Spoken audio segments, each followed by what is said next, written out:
Kita akan mendengarkan cerita Alkitab pada Jumat Agung saat ini memperingati hari kematian Tuhan Yesus.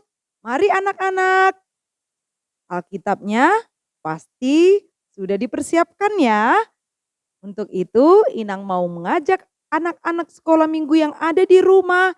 Mari kita bersatu di dalam doa. Kita berdoa. Terpujilah Engkau ya Allah atas berkat dan anugerah-Mu bagi kami yang begitu besar, sehingga Engkau memberikan anak-Mu yang tunggal bagi kami menjadi penyelamat bagi dunia ini. Tuhan, mensyukuri pengorbanan dan kasih-Mu, kami datang bersekutu dari rumah kami masing-masing saat ini mengikuti kebaktian anak sekolah minggu. Tuhan Yesus, biarlah Engkau yang selalu beserta kami, Engkau yang mengisi hidup kami, terkhusus untuk menerima cerita Alkitab yang akan kami dengarkan. Inilah doa kami, di dalam nama Kristus Yesus, kami telah berdoa. Amin. Anak-anak, mari kita buka Alkitab kita. Kira-kira tertulis di mana ya cerita Alkitab di Jumat Agung saat ini? Ayo kita buka kitab Perjanjian Baru, yaitu dalam Injil Yohanes pasal 19 ayat 17 sampai dengan ayat yang ke-24.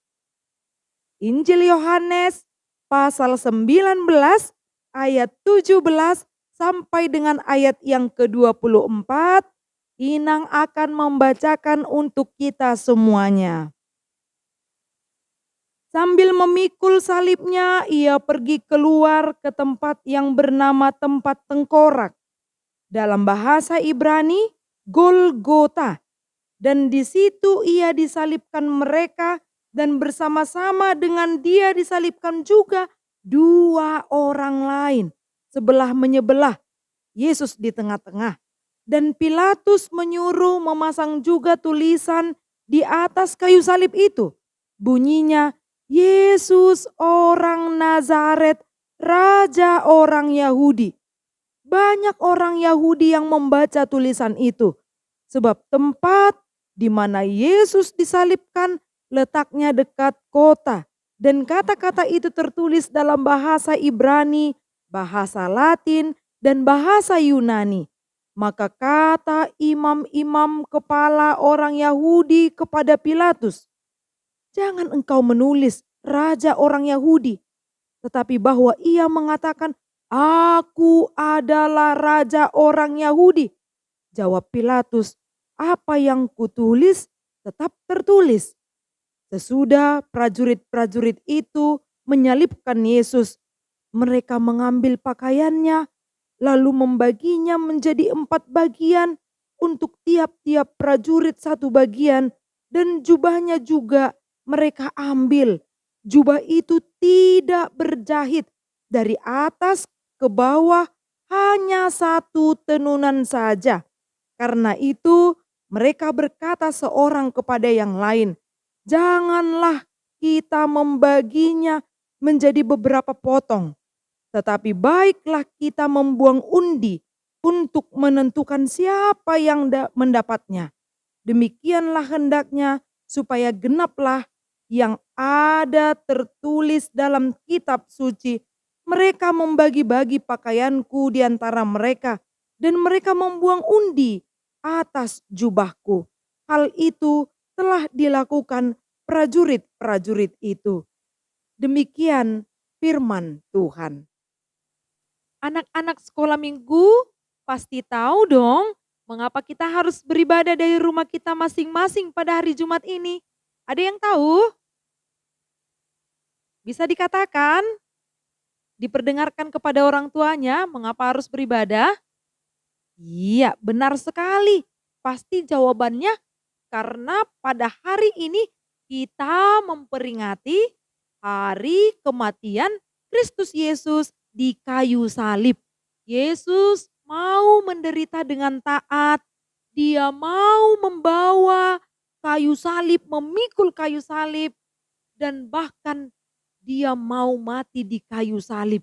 Begitulah bukti pengorbanan Yesus yang menunjukkan kasih-Nya sangat besar bagi kita semua, bagi dunia ini yang telah penuh dengan dosa. Kalau Inang katakan pada saat ini untuk anak-anak sekolah minggu, siapa yang bersalah itu patut untuk dihukum. Pasti kita setuju.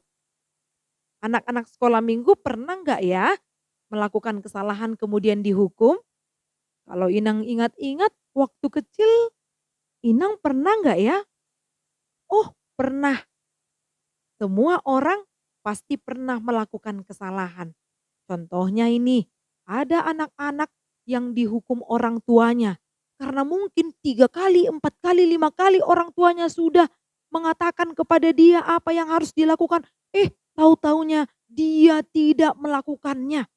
Akhirnya orang tuanya pun mendidiknya dengan cara menghukum pada saat itu. Contohnya, ada anak sekolah minggu mungkin yang melakukan kesalahan di rumah, papa mamanya langsung mengatakan, berdiri, angkat kakimu 1. Kemudian dia mengangkatnya. Tahu-taunya ketika orang tuanya nggak melihat dia atau mungkin pergi ke belakang sebentar, dia turunkan. Karena apa? Karena dia merasa letih, kakinya itu harus diangkat. Itu hukuman yang masih sesuai. Tetapi lihat, Tuhan Yesus tidak pernah membantah atau dia mau menunjukkan bahwa dirinya itu, aku ini kan anak Allah. Aku bisa membebaskan diriku. Tidak demikian. Tuhan kita sangat taat dan dia mau tunduk kepada perintah Bapaknya. Dia tidak mau melawan. Dia mau memikul kayu salib yang begitu berat. Atau Tuhan Yesus itu tidak mau. Misalnya karena nggak dilihat para prajurit yang membawa saat itu. Kemudian Yesus meninggalkannya sebentar. Istirahat dulu Nggak ada seperti itu. Tuhan Yesus itu mau memikul kayu salib dengan taat. Apakah anak sekolah minggu setuju Tuhan Yesus itu dihukum karena memiliki atau ada bukti kesalahannya? Di minggu-minggu lalu sudah dikatakan bahwa orang-orang yang mencari tuduhan-tuduhan yang benar itu atau bukti-bukti yang benar ternyata tidak ada yang membuktikan bahwa Yesus itu bersalah. Namun ketulusan hati Yesus mau mengampuni manusia, disinilah kita melihat bahwa Tuhan kita itu sangat baik bagi Inang Pendeta, bagi seluruh umat manusia. Bagaimanakah proses penyaliban Yesus? Kita lihat sejenak.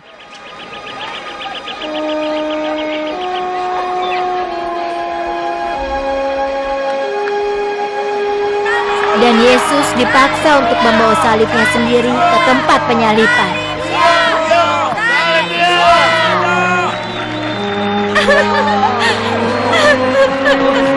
Dan Maria Magdalena berjalan bersamanya, juga Mary, ibu dari James. Memaku Yesus pada salib di sebuah lembah bernama Tengkorak agar masyarakat dapat mengejeknya. 2 pencuri digantung di dekatnya. Jadi kau bisa selamatkan orang lain namun tidak bisa menyelamatkan dirimu sendiri. Jika Tuhan adalah ayahmu, kau bisa meminta pertolongan untuk membebaskanmu. Iya, kenapa tidak kau panggil saja ayahmu, Mesias?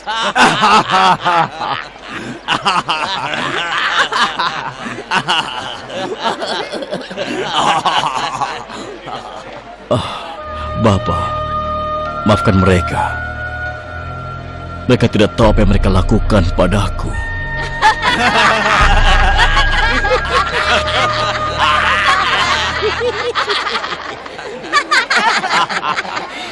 Kau percaya pada Tuhan? Lalu di mana Tuhanmu sekarang?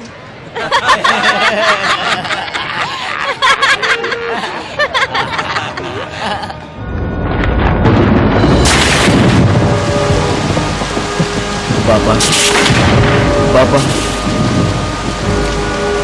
kenapa? Kenapa Bapak? Kenapa kau meninggalkanku, Bapak?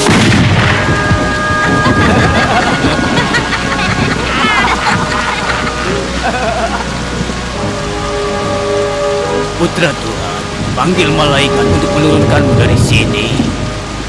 Selamatkan dirimu, Mesias, dan kami juga. Apa kau tidak takut pada Tuhan, bahkan di depan kematianmu sendiri? Kita layak mati karena kejahatan kita, tapi pria ini tidak pernah melakukan hal yang sama. Yesus, ingatlah aku saat kau masuk ke dalam kerajaan. Hari ini, temanku, kalian semua akan bergabung denganku di surga. Badai bergemuruh. Semua menjadi gelap. Dan gempa bumi mengguncangkan semua penduduk Judea.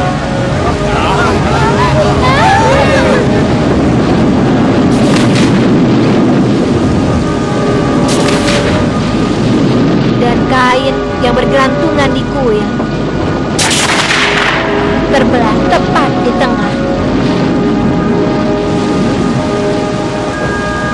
Berakhir sudah.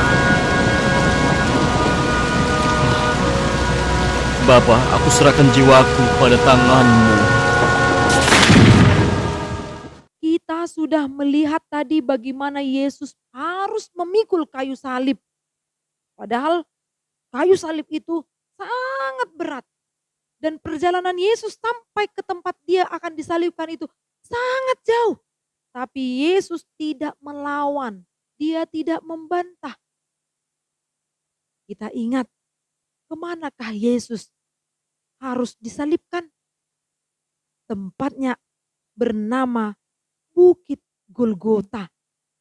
Artinya Bukit Tengkorak. Selama dalam perjalanan, Yesus harus memikul salibnya dan menerima hinaan, tertawaan dari orang-orang yang mengikuti dia hingga sampai kepada Bukit Golgota.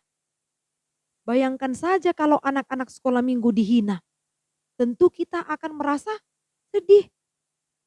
Atau kita bahkan menangis. Yesus lebih berat lagi yang dialaminya.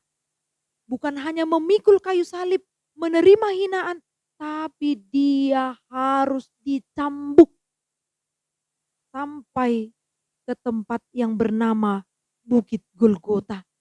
Ketika Yesus disalibkan, dibukakanlah jubah ungunya dan di atas salibnya dituliskan tulisan yang bernama Indri. Artinya Yesus orang Nazaret, raja orang Yahudi. Yesus harus menanggung semua dosa manusia. Pengorbanannya begitu besar.